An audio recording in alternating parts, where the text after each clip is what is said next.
गणाध्यक्षाय गणदैवताय गणाध्यक्षाय धीमहि गुणशरीराय गुणमण्डिताय गुणेशानाय धीमहि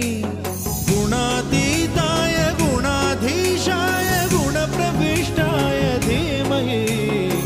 एकदन्ताय वक्रतुण्डाय गौरीतनयाय धीमहि गजेशानाय भालचन्द्राय श्रीगणेशाय धीमहि